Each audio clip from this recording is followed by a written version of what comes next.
Hello दोस्तों, नमस्कार। समृद्धि technical coaching में आपका हार्दिक हार्दिक स्वागत है।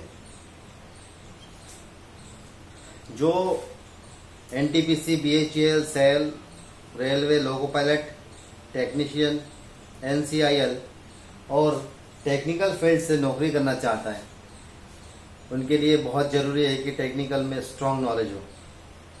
जब तक आप बारीकियां नहीं जानेंगे तो बहुत मुश्किल होगा किसी इंडस्ट्री या किसी प्लेटफॉर्म में जाना।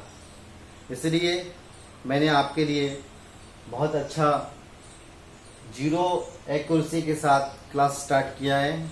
आप लोग हमेशा क्लास अटेंड करें और अधिक से अधिक अपने दोस्तों को जोड़िए।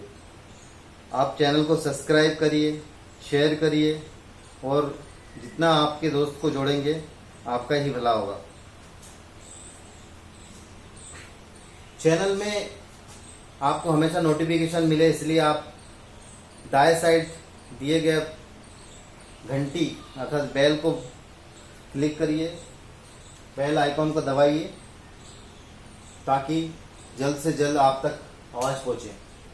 साथियों, हमने लास्ट क्लास में आपको बताया था कि हम ब्लास्ट फर्नेस के बारे में बात करेंगे। स्मेल्टिंग के बारे में हम लास्ट क्लास में बोल चुके हैं, बता चुके हैं। अब आपको ब्लास्ट फर्नेस के बारे में बताने जा रहा हूँ। तो ब्लास्ट फर्नेस जो है ये एक बहुत इंपॉर्टेंट फर्नेस है। आपके सामने एक चित्र दिख रहा है, ये ब्लास्ट फर्नेस का चित्र है। इसको आप ध्यान से देखिए। ये इसके स्टैंड है, ये नीचे कॉलम तक के, और ये इसके एक स्टील की मोटी शीट है बाहर वाला।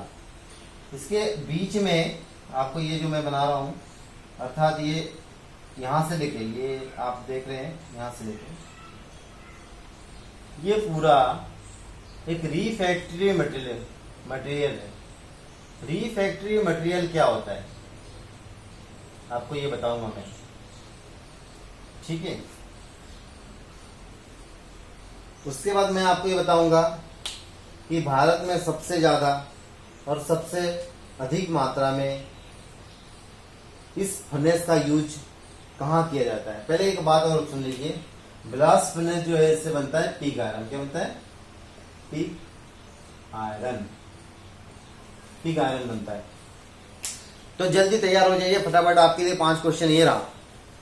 सबसे पहला क्वेश्चन ये है कि भारत में सबसे बड़ा पिग आयरन के लिए ब्लास्ट फर्नेस कहाँ पर है या कौन सी कंपनी में है।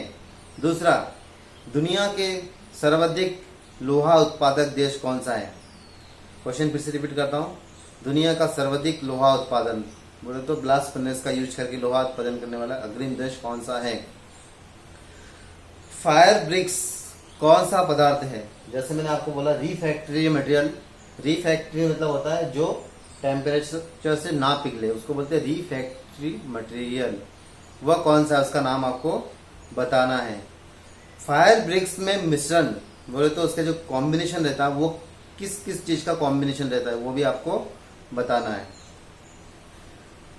और आपको एक क्वेश्चन और बताना है कि इस फर्नेस का वो कौन सा हिस्सा है या कौन सा भाग है जहां सबसे ज्यादा टेम्परेचर होता है। ठीक है, तो आप यहाँ आप देखिए, ब्लास्ट फर्नेस है, ये एक फर्नेस है, ये पूरा। इसके बनावट के बारे में बात करते हैं।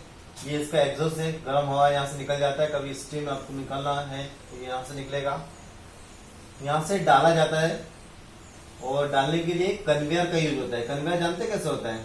मैंने आपको एग्जांपल दिया था, एयरपोर्ट में लगा रहता है, जहाँ पे आप बैग रखते हैं और चला जाता है एक स्थान से दूसरे स्थान तक के, है ना। तो यहाँ से आप रॉ मटेरियल को डालेंगे। रॉ मटेरियल क्या डालना है? आयरन का ओर डालना है। आयरन ओर डालना है। यहाँ से आप डालेंगे तो वहां जाके वो नीचे चला जाता है। डालेंगे क्या डालेंगे? तो ये फर्नेस जो है इसमें आपको डालना है, सबसे पहले आप आयरन का ओर डालें। उसके बाद ओर के बाद दूसरा नंबर पे आप कोक डालें। तीसरा लेयर पे आप लाइम स्टोन डालें। ठीक है, तो पहले हम स्टील स्क्रैप, फिर कोक, फिर लाइमस्टोन, फिर स्टील स्क्रैप, कोक, लाइमस्टोन, इस ऐसा करके हम कई परतों में इसको डालेंगे और इसको डालने का प्रोसेस को बोलते हैं चार्जिंग करना। क्या बोलते हैं? चार्जिंग करना। चार्जिंग मतलब होता है धारण करना, भरण करना, उसको भरना, इसको चार्ज करते हैं। अब आगे देखिए, हमने इसमें चार्ज कर दिया, मटेरियल को फिलिंग कर दिया, डाल दिया। डालने के बाद इसके जो थ्रोट है यहाँ गले तक के, इससे थोड़ा सा नीचे तक बनना है। कहाँ बनना है? ये स्टॉक में बनना है। ये यहाँ से लेकर यहाँ तक के जो स्टैंड है, स्टैंड के ऊपरी भाग से लेके गले तक के स्टॉक बोलते हैं इसको, यहाँ तक मटेरियल भरेंगे। भरने के बाद टॉप से तो फिलिंग हो ही रहा है। भरने के बाद आप यहाँ से ट्यूबर्स लगा दिया। ट्यूबर्स मतलब जिसको नोजल बोल सकते हो आप, नोजल पतले, जिसके सामने का हिस्सा एकदम कोनिकल रेड्यूस होता है। तो यहाँ से आपको हॉट एयर छोड़ना है। क्या छोड़ना है? Hot air. यहाँ से हॉट एयर को अप्लाई करें। और ये जो नोजल होता है ये लगभग 6 से 12 नोजल होता है। 6 से 12 संख्या जितनी ज्यादा होगी प्रोसेस को हम उतना आसानी से और जल्दी कर पाएंगे। और नोजल से हम गर्म हवा छोड़ेंगे। कितना छोड़ेंगे? 1000 डिग्री से 2000 डिग्री के बीच। जब 2000 डिग्री, जब हीट 2000 तक पहुंच जाता है तो इसके अंदर के सारे पदार्थ जो है वो पूरे मिश्रण बन जाता है, घोल बन जाता है और पिघल कर फिर जो लाइमस्टोन है वो स्लैग को बाहर करने का काम करता है। लाइमस्टोन कहाँ डाला? जगह जगह हमने परत दर परत डाला है। ये पिघलता क्यों है? क्योंकि इसका मेल्टिंग पॉइंट जो होता है पिग आयरन का वो 1540 डिग्री, 1550 होता है। तो 1550 कहाँ? 1550 और हमने 2000 तक पहुंचा दिया तो निश्चित तौर पे उसके अंदर के सारी चीजें पिघल जाती है। पिघलने के बाद भारी जो मेटल होगा या भारी जो भी चीज होगी उसके अंदर वो नीचे आता है। तो भारी होने के कारण धातु पिघल पिघल के, पिग आयरन पिघल पिघल के, आयरन और जो था वो पिघल पिघल के नीचे आ जाता है यहाँ। उसके बाद उसके ऊपर का जो लेयर बनता है वो स्लैग जमने लगता है। तो गाढ़ा स्लैग थोड़ा ऊपर जमता है और जो पतले पतला स्लैग रहता है वो ऊपर जमता जाता है। तो हम जब ये हो जाता प्रोसेस तो फिर हम टैपिंग होल के द्वारा मेटल निकाल देते हैं और स्लैग को उसके ऊपर वाला भाग से स्लैग निकाल सकते हैं। तो सबसे पहले आप स्लैग निकाल दें तो जो मेटल बचेगा वो मेटल टैप होल से निकाल सकते हैं। ऐसा करके ये प्रोसेस को कंप्लीट करते हैं। तो आपको एक क्वेश्चन दिया था, वो क्वेश्चन था कि इसका सबसे ज्यादा हीटिंग जोन सबसे ज्यादा कौन सा होता है? तो सबसे ज्यादा हीटिंग जोन वाला क्षेत्र जो होता है वो बॉस होता है, बॉस। ठीक है। इसके बाद अगला क्वेश्चन इसमें है कि इसके साइज क्या होता है। इसका साइज जो होता है वो लगभग 90 मीटर इसकी व्यास में, 90 मीटर इसके व्यास में और ऊंचाई में 20 से 40 मीटर। फिर से लिख देता हूं, यहाँ पे लिख देता हूं, दाया लगभग 40 मीटर और इसकी जो इसकी ऊंचाई है, हाइट h है वो 40 और d जो है वो 90। ठीक है। मतलब ये बहुत बड़ा आकार के होते हैं और इसमें 1000 टन उत्पादन क्षमता होती है एक दिन में। 1000 टन इसमें एक दिन का उत्पादन क्षमता है। क्लियर है? इतना यदि आपको समझ में आए तो फिर हम आगे की और बात करते हैं।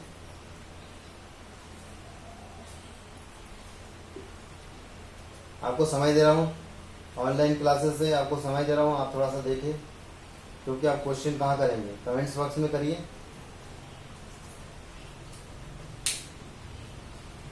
ठीक है।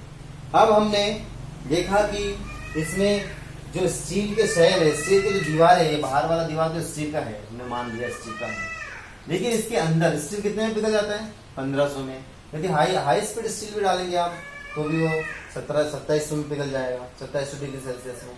लेकिन हमको क्या ज्यादा सेल्सियस वाला चीज चाहिए ताकि वो पिघले नहीं।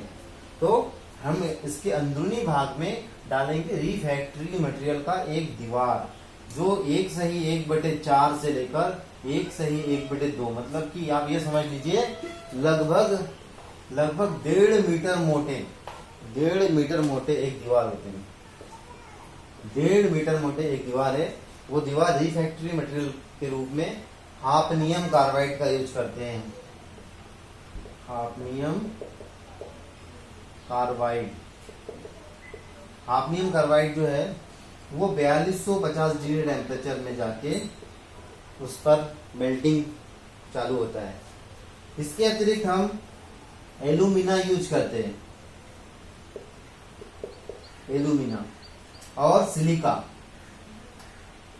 यूज करते हैं। ठीक है, तो एल्यूमिनिया जो रहता है उसका भी एक मात्रा रहता है कि वो हर जगह यूज नहीं करते, जहाँ हीट ज्यादा करना होता है वहां यूज करते हैं। और इसके बॉस ये वाला क्षेत्र में यहाँ से लेकर यहाँ तक के एरिया, यहाँ पे 63% एल्यूमिनिया यूज होता है और सिलिका जो है वो लगभग 15 से 45 के बीच यूज होता है। सिलिका रेत है, उसको मिक्स करके फिर एक लेयर बनाते हैं, इसमें मोटा सा दीवार बनाते हैं ताकि वो खराब ना हो। तो आपका दूसरा क्वेश्चन का जवाब है हाफनियम कार्बाइड या एल्यूमिनिया। ये इसका यूज करके हम इसकी दीवार बनाते हैं, जिसको हम रिफैक्टिव मटेरियल कहते हैं, रिफैक्टिव मटेरियल। अगला क्वेश्चन का आंसर आपका, दुनिया का सबसे ज्यादा लोहा उत्पादक देश चाइना है, चाइना मतलब चीन। और भारत में सबसे बड़ा ब्लास्ट फर्नेस कहाँ पे है? तो वर्नपुर, आपने नाम सुना होगा, वर्नपुर भारत का सबसे बड़ा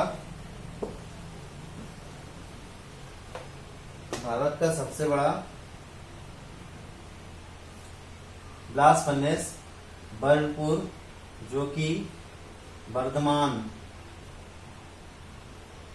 जिला वेस्ट बंगाल में है। और ये 30 नवंबर को 2014 को इसका उद्घाटन हुआ था, शुरुआत हुआ था। दुनिया में सबसे पहले ब्लास्ट फर्नेस का यूज कहाँ हुआ? तो दुनिया में सबसे पहले मध्य यूरोप में हुआ था। यूरोप जो है वो औद्योगिक क्रांति का भी जनक है, इंग्लैंड में औद्योगिक क्रांति हुआ था।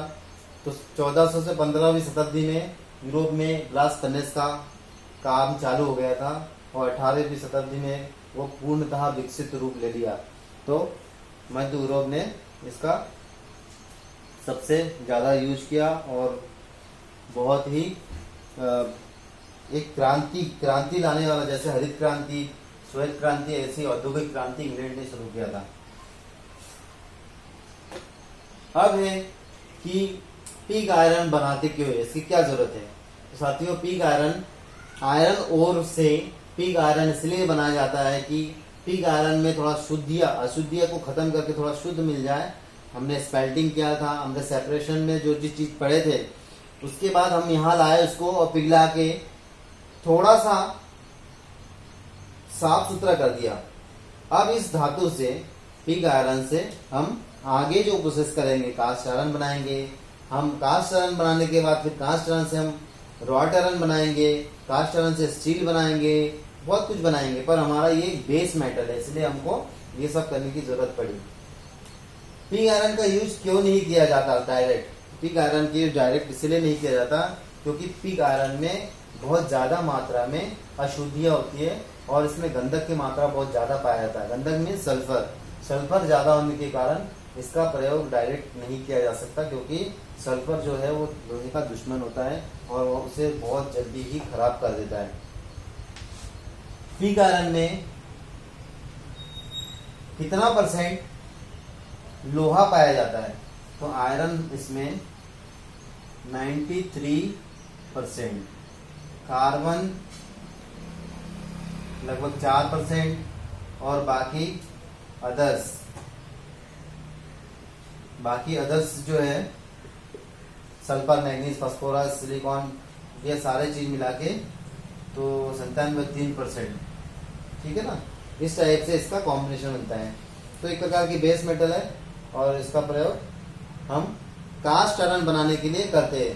तो आपने ज्यादातर एग्जाम के पेपर देखे होंगे, इससे एक क्वेश्चन बनता ही है। बहुत ज्यादा क्वेश्चन आता है इसमें से कि पिग आयरन को कौन सा फर्नेस में बनाया जाता है, या ब्लास्ट फर्नेस में कौन सा धातु को बनाया जाता है, या ब्लास्ट फर्नेस में कितना डिग्री तापमान रखा जाता है, या ब्लास्ट फर्नेस की ऊंचाई क्या है। इसमें बहुत सारे क्वेश्चन है, आप इसको सोचेंगे तो देखेंगे इसमें बहुत सारा क्वेश्चन है।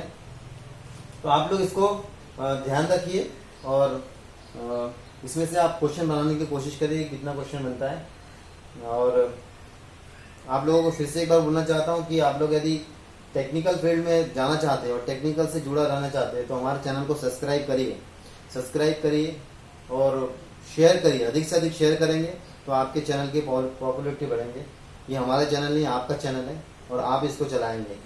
Thank you for watching.